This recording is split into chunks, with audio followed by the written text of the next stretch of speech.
Species. Unite.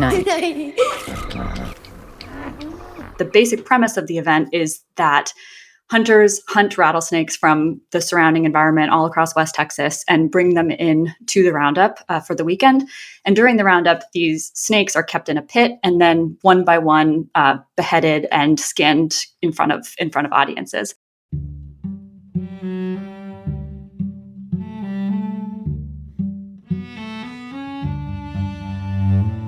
Hi, I'm Elizabeth Novogratz. This is Species Unite.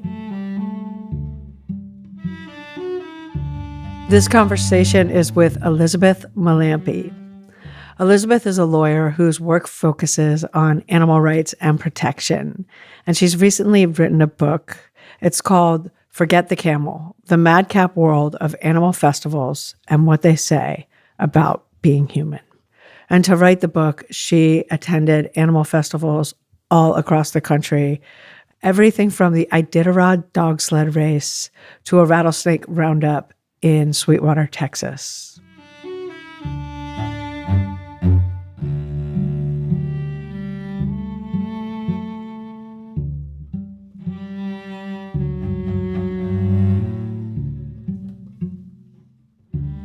It's so good to have you here. Hi, thank you so much for having me. I'm thrilled to be here. Your book fascinated me for so many reasons. I mean, the whole premise of it is incredible, especially like we know about one or two of these animal festivals, but when you just see one after the other, it just really makes you question humans a little bit. So why don't you just give a little background on what the book actually is, because it's not out yet. Sure. So my book is called Forget the Camel, the Madcap World of Animal Festivals and What They Say About Being Human. And the book covers 8 animal festivals around the country. So these animal festivals are events that happen in local communities or sometimes in cities that all center around an animal, either an individual or a species, to sort of anchor their celebrations and become the symbolic center of the event. So through my research, I attended about a dozen festivals and then picked the ones that I thought would tell the best stories in the book. And the book uses these animal festivals as microcosms, basically, of our relationships to animals more broadly. So I try to think about these events in categories to help us think through how we relate to animals ourselves. Another really cool thing about your book is there's an underlying story going on about your grandmother. Will you talk about that a little bit? Of course. So this is where the book came from.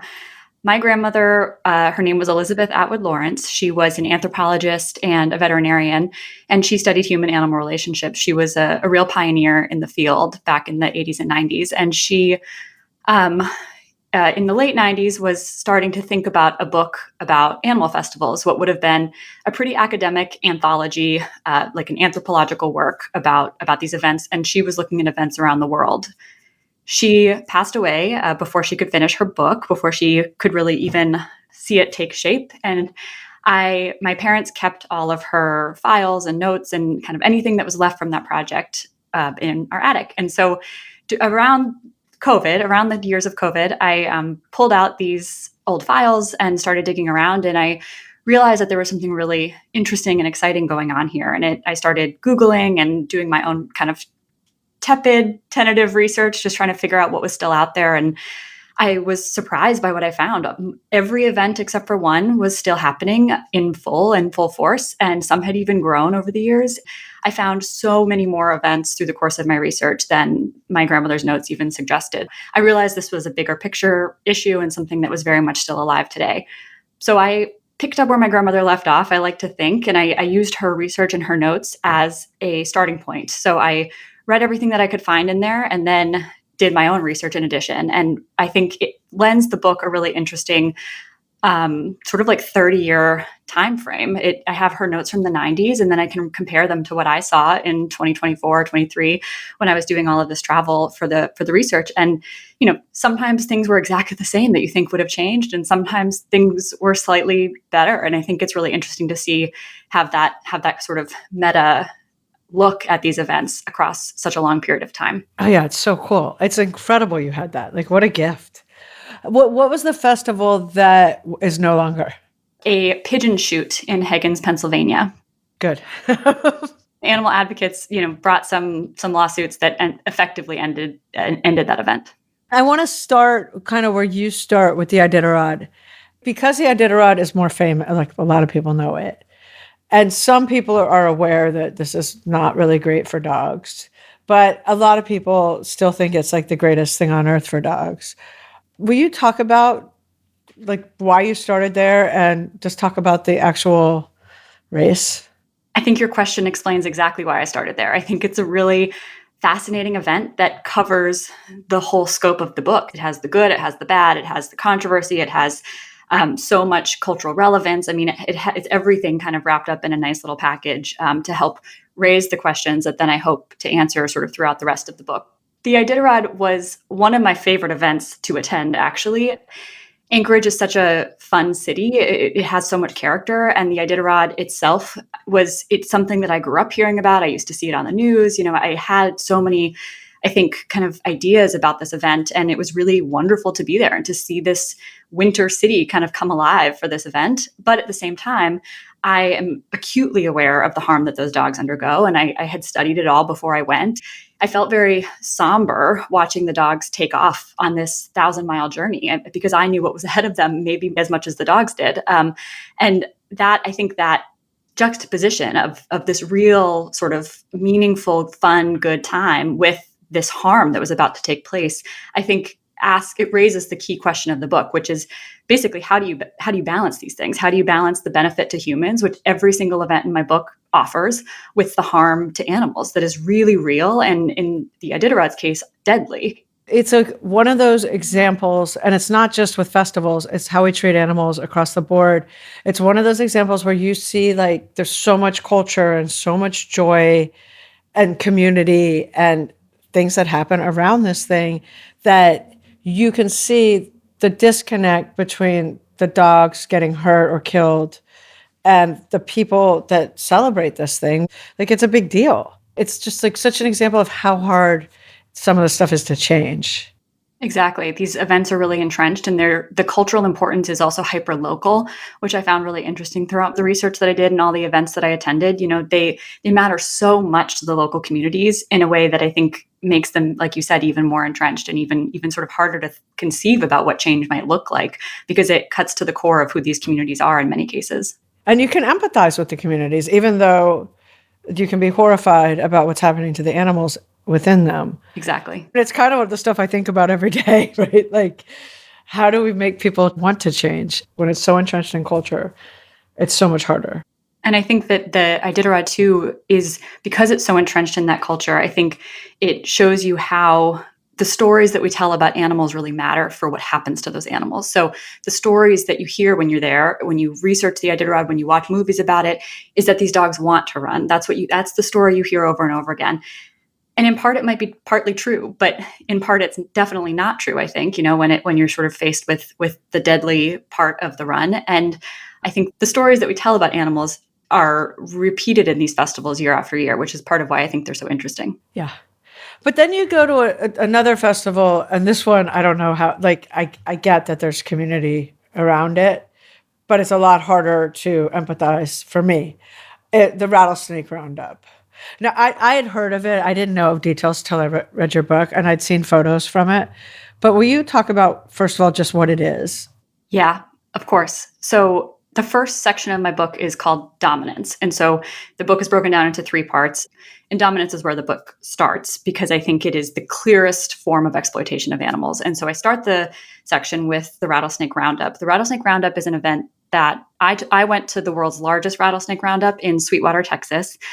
These events happen all across the South, though. This is not a unique event. The basic premise of the event is that hunters hunt rattlesnakes from the surrounding environment all across West Texas and bring them in to the roundup for the weekend. And during the roundup, these snakes are kept in a pit and then one by one beheaded and skinned in front of audiences. The meat gets fried and eaten, sold to tourists who want to try what that tastes like. And the skins often get, kind of wrapped up and sold like souvenirs. And the rattlesnakes are in a lot of discomfort pre getting their heads chopped off, right? They're thirsty, they're hungry. It can take weeks and sometimes even months for the hunters to get enough rattlesnakes to sort of fill the pit for the weekend. And in order to hunt the snakes, the practice that these hunters use is called gassing often. And what that means is they basically pump gasoline into the back of snake dens, which forces the snakes out and makes them easier to catch. And that practice can, cause harm to the snakes. It can cause sort of trauma to their bodies. They are then kept, without food or water for the period leading up to the roundup often. And it's definitely, discomfort is a mild word for what they feel. Yeah. And I'm sure they're terrified. They're in pain, they're thirsty, they're hungry, and then they get their heads chopped off. And I know people don't like snakes, so it's an easy animal to like abuse publicly and torture publicly because they already have, a really bad rap or they get a bad rap. But it's basically a torture fest, right? That's, I think, how I and a lot of people would see it. I think the people who run the event see it as not all that dissimilar from the Iditarod. I think it's a real community building event. It anchors the town. It's a lot like Roundup weekend is a huge piece of the town's sort of culture and of the year's events for the town. The Rattlesnake Roundup raises a lot of really important money for the community. The organizers who run it use that money then to do, beneficial things. They use it for civic causes that are beneficial to the whole community.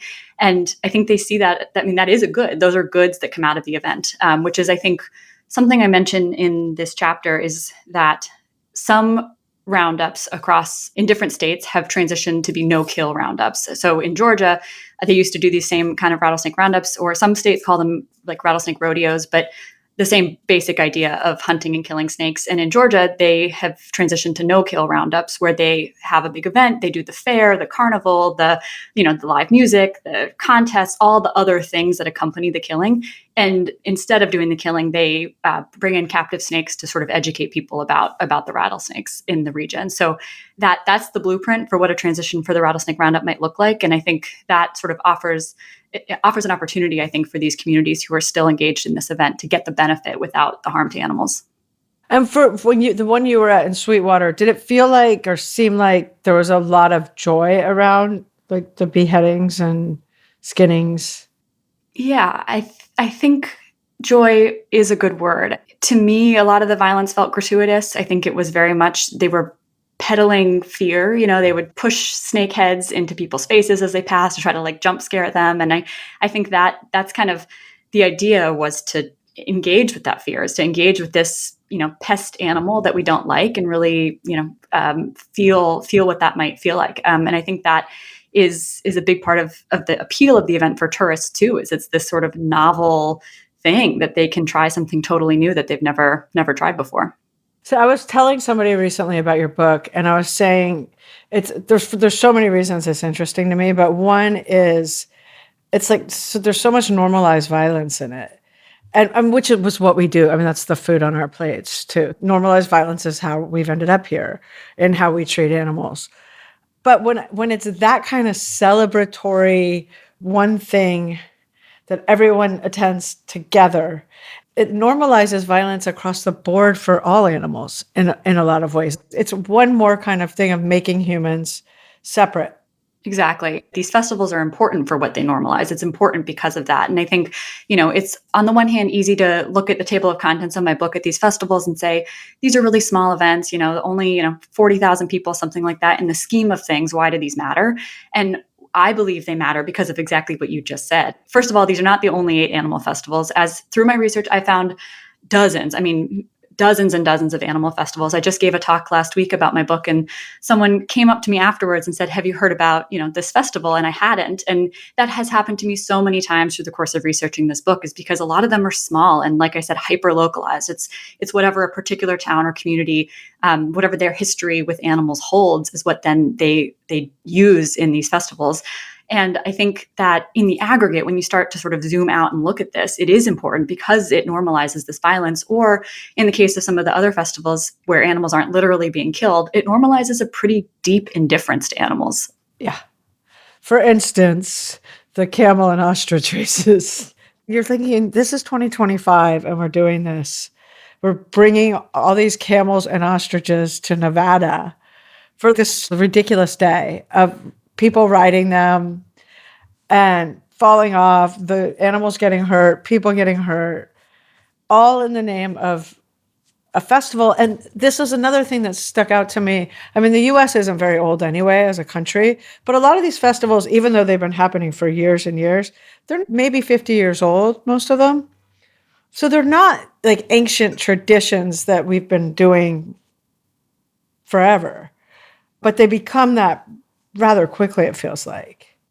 Yeah, and I think that is a really important piece of where I hope readers end the book is understanding that these festivals are a choice we make every year. This is not an inevitable part of our history that we can't escape from. We every single year have a choice to do something different and keep the good without the bad. And the camel and ostrich races, I think, are really interesting because they're so made up. It's just sort of an event that is made up to be fun.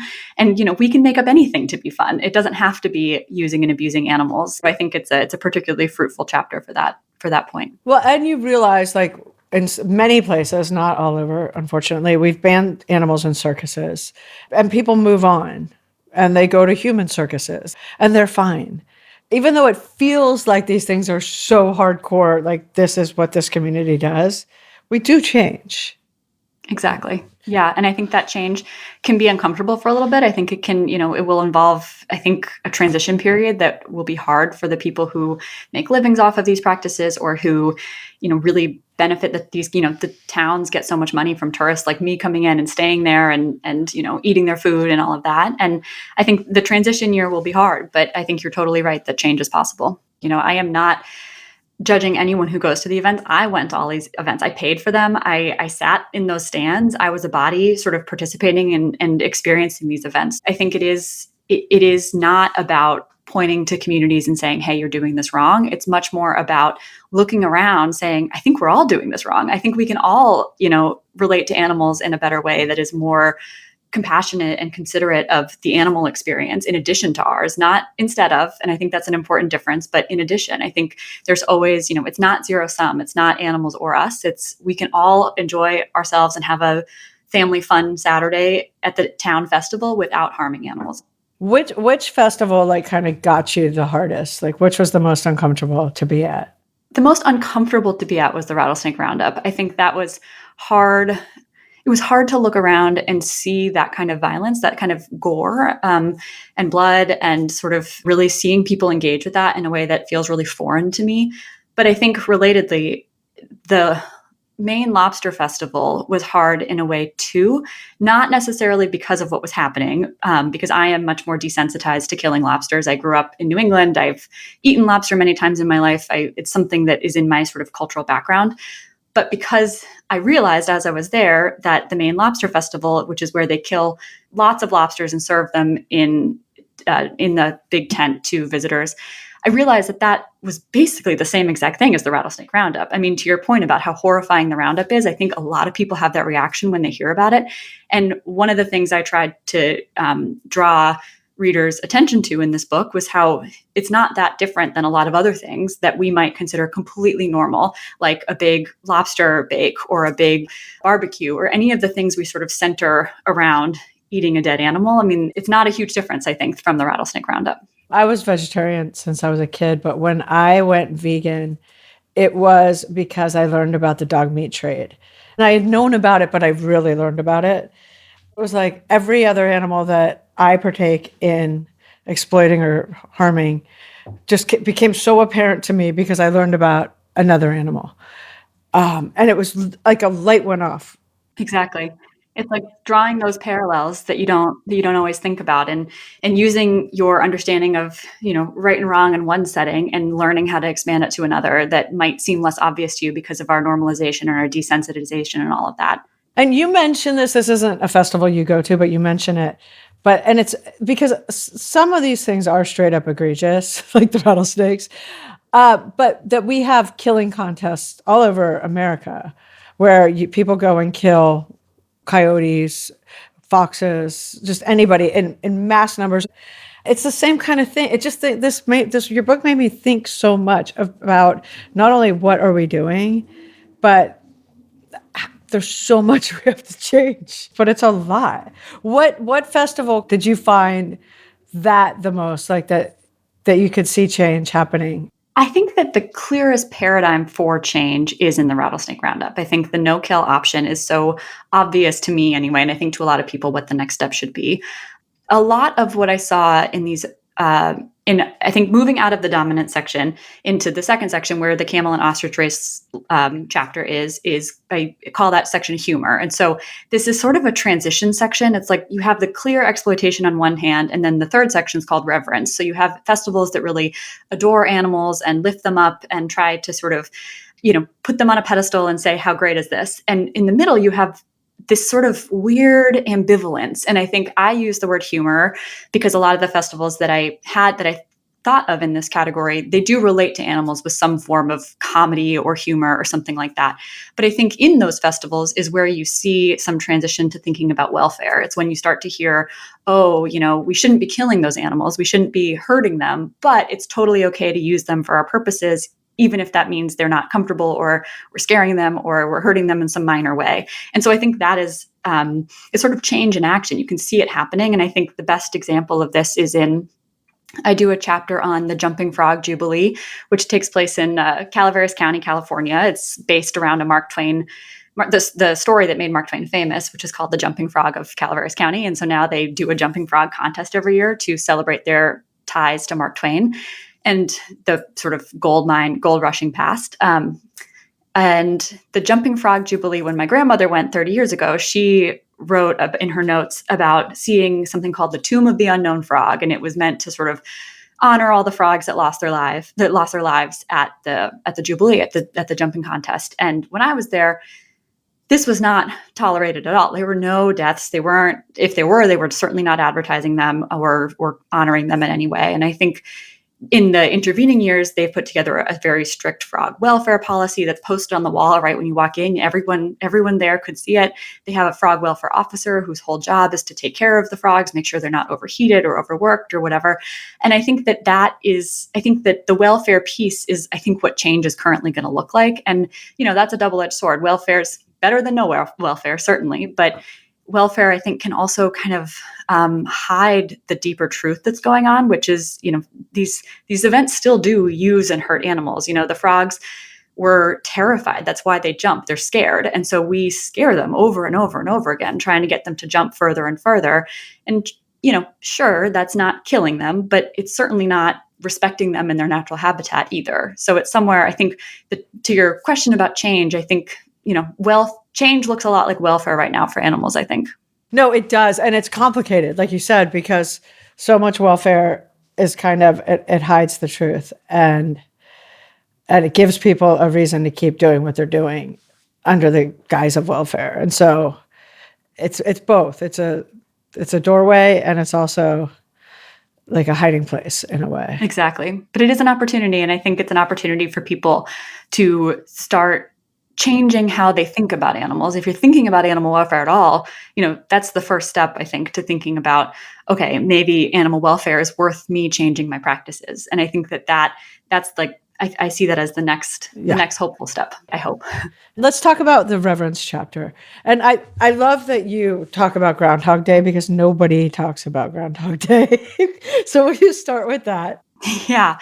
Groundhog Day is sort of a bridge chapter between the humor and the reverence, because this is an event that is completely in good fun. It's all meant for laughs. It's all meant for fun. There's no seriousness about it.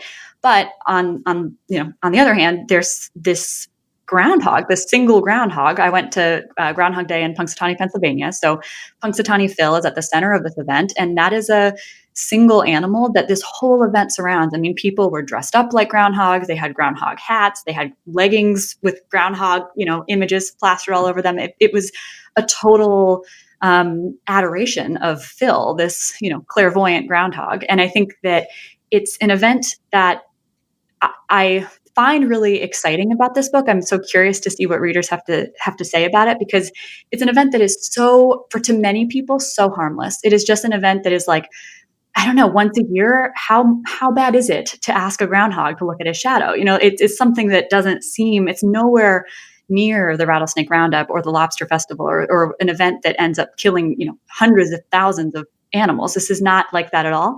But I think it raises really interesting questions about how we relate to animals when it is this reverential thing. And is it good for Phil, this animal we revere, to be kept in captivity his whole life, to be forced not to hibernate, which is his natural predilection, to be raised in a little plexiglass container in front of audiences of tens of thousands? Is any of that what Phil wants? Is any of that good for Phil? And I think it's a challenging chapter because of that. I think it's like I hope that it pushes people's understandings of animals and understandings of what they deserve and what treatment they should get. But I also think it's a hard chapter. It's a hard chapter.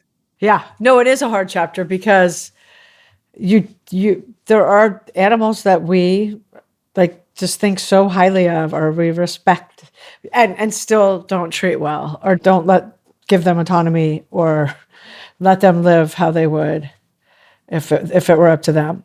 Yeah, and the groundhog chapter, I write about how it's an example of, I think, a really common animal phenomenon where we love one animal, we fall in love with one single animal, an individual that we can relate to, that we see, kind of out of the messy world, we can see one animal and say, Phil is great, but we ignore the rest of the species. So I often said, as I was researching this book, that this book is like writing itself. I would see things out in the world that I was like, wow, that's just meant to be in this book. And one of them, sadly, was as I was driving to Punxsutawney, I saw 2 dead groundhogs who had been hit by cars on the road.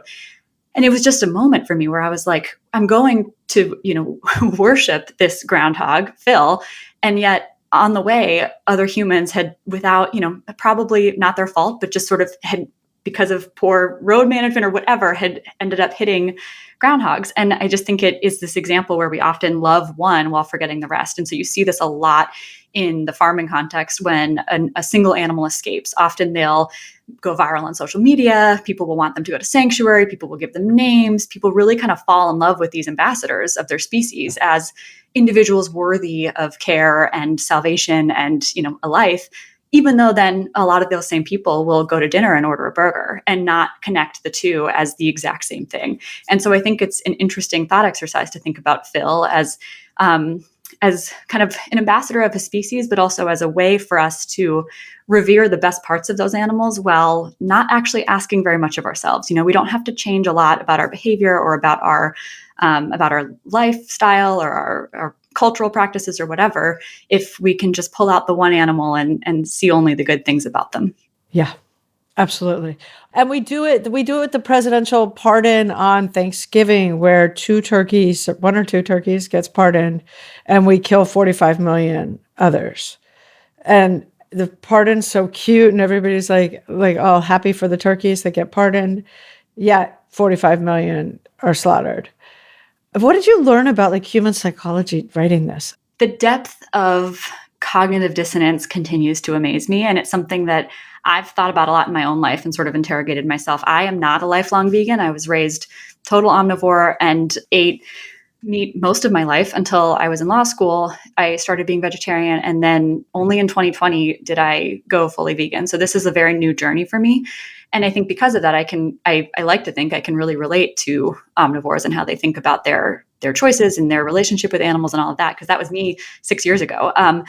And I think that the cognitive dissonance that I felt, and I think a lot of people feel, is so uncomfortable that we all just like to ignore it, And I think that's something that I try to fight in this book a lot, is to try to reframe how people are thinking about animals. And so that's why these festivals, I think, are such a good material to talk about animals, because we don't have a lot of preconceived ideas about them. They're really not brought together in any cohesive way, kind of, at least nationally. We don't talk about them as a category yet.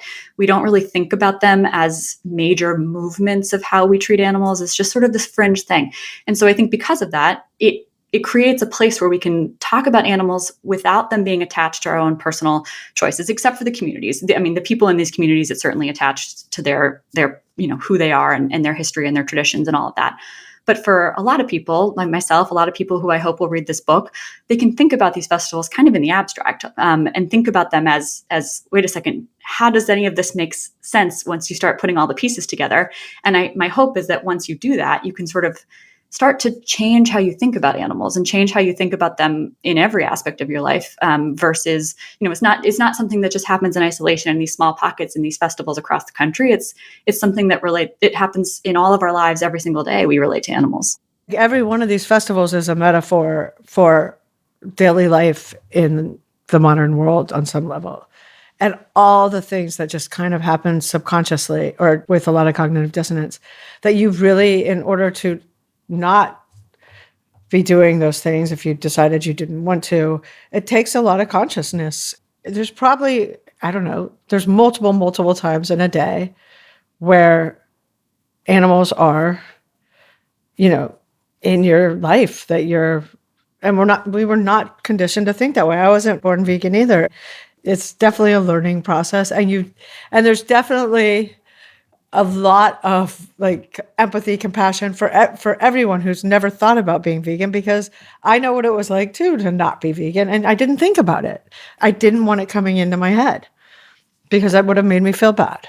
Exactly. And again, I think these festivals are hopefully a safe place to start to interrogate some of our assumptions about animals, because a lot of us we don't, it's not our personal practices that are wrapped up in them. It's sort of, even Groundhog Day, I grew up, hearing if Phil saw his shadow and seeing it on the news and whatever, but it's not quite as personal as what I had for breakfast, right? That's like a part of me. But what I think about Groundhog Day is sort of a little bit of a academic exercise. And so I think that's again part of why I think these festivals are such an interesting place to start to think about animals. It's such a good way to look at just how we live in the world with animals and how we don't, like, things that we just don't have to be doing.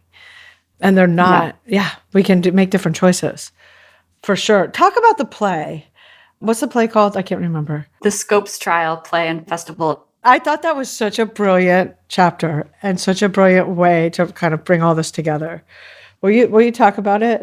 Yes. So the Scopes Trial Play and Festival is the event that I use to sort of anchor the conclusion of the book. And it takes place in Dayton, Tennessee, and it takes place in the same courtroom where a famous criminal trial happened 100 years ago. So in 1925, John T. Scopes was arrested and put on trial for teaching evolution. And so this was one of the battlegrounds for, evolution versus religion, and science versus, academic freedom versus religious dogmatism. It sort of was a core part of those debates that were happening at that time. And the real trial, Scopes was prosecuted, and it sort of became this referendum on religion versus science, on what evolution meant. And in today's world, the town of Dayton puts on basically a festival every year, every summer, where they recreate the play. They use some of the original language and some of the transcript from the trial itself, and go through the motions of this trial all over again to sort of remind us of that history, and to use it as an event where they can sort of celebrate as a town what their own local history is. And so I use it as the conclusion because I think it raises a lot of philosophical questions and creates sort of a framework to start thinking about all these festivals in the aggregate. So even though the trial of Scopes in 1925 was largely about religion versus science, there's also a core question underlying that debate that I pull out, which is basically, what makes a human different from an animal? And I think a lot of people, the evolutionary side of things would say nothing, right? We are an animal. We are part of the scheme of evolution, and we are who we are because we are related to all the other animals on the planet. But I think the opposite train of thought is really challenged by that. We think of humans as special and unique and ensouled if you're religious, or ordained by God to be something else, right? That's, I think, the other side of things. And so the core tension of whether a human is an animal is actually underlying the whole debate about evolution. Fast forward to today, and I think retelling that story is kind of exactly what we're doing with all the other animal festivals. We're asking the question, are we different than animals? And if so, how? And I think that we see over and over again at these festivals where we're testing boundaries of humanity and animality, and these festivals are all interspecies festivals. It's us relating with the frogs, it's us relating with the snakes or whatever it is. And so I think it asks some really important questions about human superiority. Is it our right to do any of this to animals, or are we just another animal? In which case, we can understand fear, we can understand not wanting to, have our heads chopped off. Like, why would we not connect that with the animal brethren that are experiencing those same things at these festivals? And so I try to use it as a way to wrap up some of these thoughts with bigger picture philosophical thoughts about, humanity and animality and what it means to be an embodied creature on this planet. Did you come out of this more or less hopeful about humans and our relationships to animals? I think more. I think that, because I had this unique window to these events with my grandmother's notes from 30 years ago, I could see what had changed. And I think this is different than, it's a really unique and exciting kind of research-based opportunity to look at that. And I think, like I mentioned with the frogs, there were glimmers of change. And I think that is hopeful and exciting. And I think it means that, people's relationships with animals are constantly evolving. Every single day they're evolving. And I think, in 30 more years, I hope that we see even more of that. I think I'm, like a lot of animal advocates, worried that the progress will be slow. And I think a lot of animals are going to die in the meantime or suffer in the meantime. And that's a really hard thing to swallow, because 30 years is a long time if you're an animal whose lifespan is shorter than that. But, I think the other thing that made me hopeful is that, like you mentioned earlier, a lot of these events are basically made up. And I think we can make up anything else. We can just decide, we're going to honor that past that we have, that tradition, that cultural heritage. We can honor it in a different way. And I think that's where I end the book, is trying to sort of encourage that type of thinking of how can we, use the best of the past, honor our stories, tell our legacies down to our children, and yet change how we do it so that we're not hurting animals. And I, throughout the book, write about my relationship with my grandparents, and I try to use that as a kind of a parallel, right? Like a way that we all pick up and move on. We're not stuck in the past. Every single one of us does something different than our parents did, and I hoped that that could be an example kind of how these festivals could not give up the past, not say we were, that's all, nothing bad about the past, just taking a step forward. It is such a good book, and I really think everyone should read it. It makes you think about things that you didn't know you hadn't thought about before. It really surprised me in a lot of places, and it really kind of changed the way I thought about things. So thank you for writing it and putting it out there in the world. Thank you so much. That's totally music to my ears. That's exactly why I wrote it. So I'm grateful that you took the time to read it and that you had that experience. Thank you, Elizabeth. It's so good to have you. Thank you so much.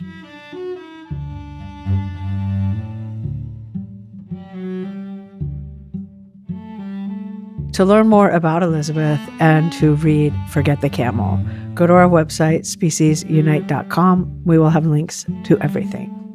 We are on Facebook and Instagram at Species Unite. If you have a spare moment and could do us a favor, please subscribe, rate, review on Apple Podcasts or wherever you listen to podcasts. It really helps people find the show. I would like to thank everyone at Species Unite, including Gary Knudsen, Caitlin Pierce, Amy Jones, Paul Healy, Santina Polky-Link, Hannah Gabrielson, Lorraine Doherty, Bethany Jones, and Anna Kolner, who wrote and performed today's music. Thank you for listening. Have a wonderful day.